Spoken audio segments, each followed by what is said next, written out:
Welcome to Physics Online session. In the previous classes, we have discussed refraction by a plane surface, refraction by a spherical surface, and by a prism. Now, in this class, we will discuss refraction through a prism. Now, first we need to know what is a prism. Prism is a transparent medium enclosed by, this is a transparent medium enclosed by surfaces at angles. Okay, enclosed by at least two surfaces at certain angles. Generally we use three types of prisms. So equilateral, right angle prism and isosceles prism. Now here I took a equilateral prism. So whose angle of prism is A. A is the angle between two refracting faces, okay, on which light incident and emerges. AB is the one refracting face on which light incident, and from the other face AC it emerges out. So that is why these two are called refracting faces of this prism, where BC is the base of the prism. This is a two-dimensional view of the prism.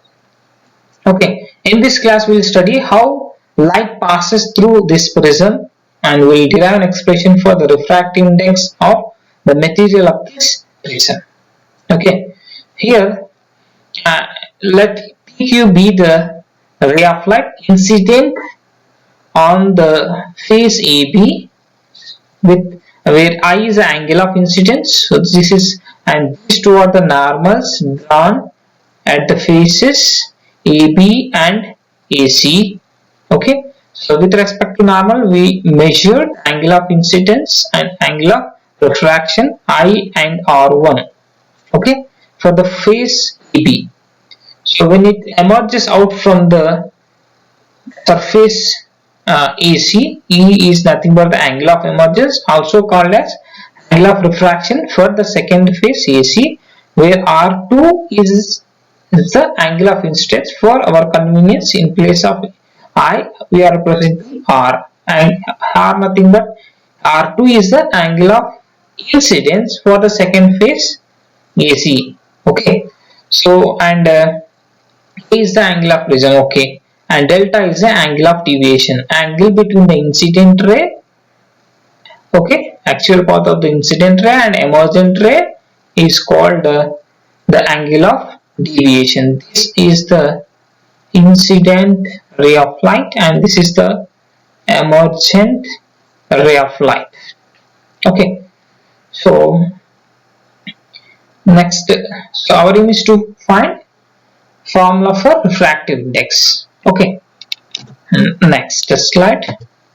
So here I will take one quadrilateral from this triangle. Okay, so AQNR is the quadrilateral here. So from quadrilateral AQNR we have, so what we have from that quadrilateral, since it is a normal drawn at AB, so this angle definitely 90 degrees. This angle is 90, and this is also one more normal. This is also the normal. So this angle is also 90 degrees. So in a quadrilateral, the sum of the angles is equals to 360. Since the angles at Q and R are 180, sum of the angles at Q and R equals to 180. So we can write the sum of the angles at A and N also equals to 180. So from that concept we can write from this quadrilateral as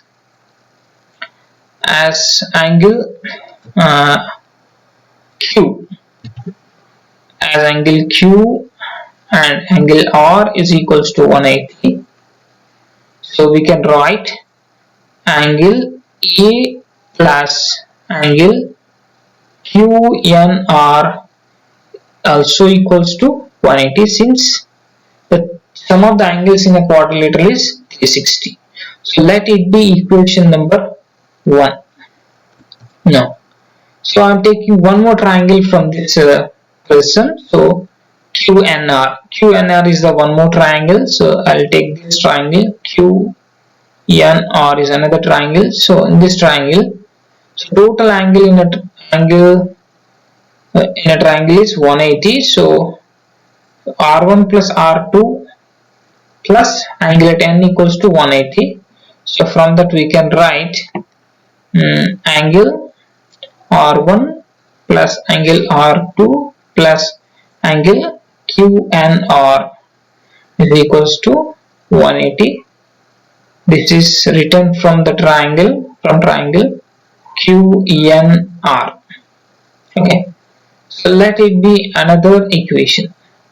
Now when you compare these two equations, LHS of these two equations, since RHS are same, we can compare LHS here. What you get in place of A, we can write A is equivalent to angle R1 plus angle R2. Simply I'll write A is equals to R1 plus R2, angle R1 plus angle R2. Let it be equation number 3. Okay, now I'll take one more angle, that is angle of deviation here. Can you write the angle of deviation here? So alright, here this is the angle of deviation. So I need to find delta here. Okay, so I'll use one concept here. The exterior angle is equals to sum of the interior angles. Okay, what is exterior in the triangle? In this triangle, what is a triangle? QMR. Okay, so angle at M is the exterior angle and the interior angles are at this Q and R. We don't know those angles, but since the angle made by this incident ray and normal is I, so this is also I. Total angle is I. Since it is R, so this can be written as what? I minus R1. Similarly, this can be written as I minus, no, not I, it is E. Total is E. So E minus R2. Okay. So by geometry we can write it as delta is equal to, angle of deviation can be written as delta is equal to, how can you write it? So what is the exterior angle? Delta is equal to sum of the interior angles. So this angle is I minus R1 plus this angle is E minus R2. Therefore delta can be written as, so I plus E minus R1 plus R2. So I'll rewrite this expression here. Delta can be written as I, what is that expression? I minus R1 plus E minus R2. So that implies we can write delta is equals to I plus E minus, by taking minus common, we will get R1 plus R2. That implies delta is equals to I plus E minus A. Okay, let it be equation number 4. I'm writing A from this equation 3. Since from equation number 3 we can write delta equation. This is the angle of deviation. Okay, and from this expression we can say that, so angle of deviation, so delta is directly proportional to the angle of incidence. Why? Because A is the angle of prism, it is constant for a given prism, and this E is the angle of emergence, it depends again on the angle of incidence. Okay, so I want to plot a graph between angle of incidence and angle of deviation. So this is the graph drawn, so experimental graph drawn for different values, of angle of incidence and angle of deviation. So as observe the graph here, if you increase the angle of incidence, angle of deviation actually initially decreases, proportional to I.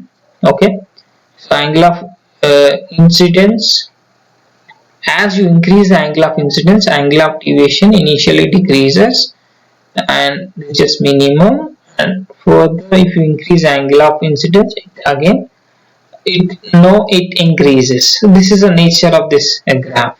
Okay, so if you observe this graph, for one angle of deviation delta, there are two values. There are two symmetrical uh, for the two angles, angle of incidence and angle of emergence. The delta is same. Delta is same for angle of incidence and angle of emergence. Look at this picture, what it means. Okay, if you reverse, so this is the incident ray actually. If you reverse this incident ray, okay, so this I and E can be interchanged. For example, for the first case, when this PQ is incident ray, if 30 is the angle of incidence, then let us suppose some 40 is the angle of emergence. Okay, if you reverse this direction for the same at the angle of deviation, for example, it is about 50. Okay, and if you reverse it, if QS is the if RS is the incident ray in the, then E equals to 40 degrees, this is I, this is E, this is delta or D. Okay, when this E is equals to 40 degrees, then I become 30 degrees and D is equals to 50 degrees. Okay, for the same values of uh, no, in this case it become I, so I and E. Okay, so I and E can be interchanged. So in that case, so we can say that for the same value of delta, there are two values of angle of incidence.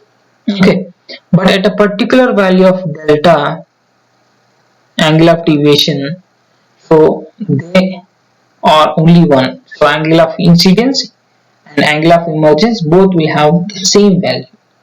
Okay, so from the graph we can say that at the angle of minimum deviation, where the deviation is minimum, where we have angle of incidence is equals to angle of emergence. So this is at when angle of deviation is minimum, so let that minimum be delta. When delta is minimum, then these two are equal. Okay, when angle of incidence is equal to angle of emergence, then automatically R1 become R2. They are also become same. Why? Because this becomes straight line. This is the figure when the angle of incidence, angle of deviation is minimum. Okay, when the angle of deviation is not minimum, so this QR is not parallel to BC. It is somewhere drawn like this. Okay, so we're discussing in a particular case. So when R1 equals to R2, so from equation number, I think equation number 2, 3 can be written as, where from equation number 3, from 3, A is equals to, let it be R1 equals to R2 and that is equals to R. A can be written as R plus R is equals to, that implies 2R is equals to A, that implies R is equals to A by 2. This is an expression for angle of refraction. Angle of refraction. Okay. So next, I'll derive one more equation for angle of incidence. Okay. Now, if you substitute the values of I and E in the equation number 4, from equation number 4. Now, from equation number 4, we have delta is equals to, what is delta? Delta is equals to I plus E. Nothing but 2I. I'm rewriting from equation number 4. I plus E actually. When both are equal, when I equals to E, we can write as 2I minus A. So, and this is, then these are equal when the angle of deviation is minimum. So I want to rewrite it as, so I'll use the here. So I want to remove first, I'll erase it first. Actually this is delta m, dm or delta m. Dm is equal to 2I minus A. That implies, so I want to write an expression for I here. So can write it. So 2I is equals to A plus dm. Therefore I is equals to A plus dm by 2. Now we got an expression for angle of incidence, and this is the angle of refraction. Okay. Now I'll use Snell's law to find the relation, to find the refractive index of the medium. So from Snell's law, we have n-q1 is equals to sin I by sin r. Okay. So where n-q1, so this is the n-q1 is the refractive index of the prism with respect to the first medium. This is the first medium, this is the second medium, again this is the first medium. Okay. So n-q1 is the refractive index of second medium with respect to first medium. Now we can write this expression. Now we need to substitute the values of r and I in this expression. So what do you get? So what do you get? n-q1 is equals to, so I'll remove here because space is not enough. Okay. So what do you get? So n-q1, actually we need to write n-q1 here. So n-q1 is equals to, it is the ratio of sin I and sin r. And what is I? I is nothing but A plus delta m by 2 or dm by 2 whole divided by sin r nothing but A by 2. Okay. This is the formula to find the refractive index of the material of the prism. If you know the angle of prism and an angle of deviation, you can easily find the refractive index of the material of the prism. Okay. Right. Now if the prism is, if you take a for thin prism, there is no space, I'll use this space. For thin prisms, okay. So what can you write here? When a prism is very thin, so this angle is also small. For thin prisms, A is very small. Okay. And A is very small and dm is further small. So we can write for small angles, this equation can be written as sin I is approximately equals to I. Okay. But for a thin prism, okay, sin I is approximately equals to I and sin r approximately equals to r. In that case, we can rewrite that expression as n-q1 is equals to I nothing but A plus delta m by 2 and A by 2. Those two cancel out and we'll get, finally we can write that expression as 2 got cancelled and delta n can be written as n-q1 minus 1 into A. This is the expression for angular deviation. Okay. For thin prisms, the delta m is very small. So light prism, when light passes through prism, it bends by a small amount. Okay. So this is about the refraction through a prism. Okay. Right. Now the next class we will discuss dispersion by a prism.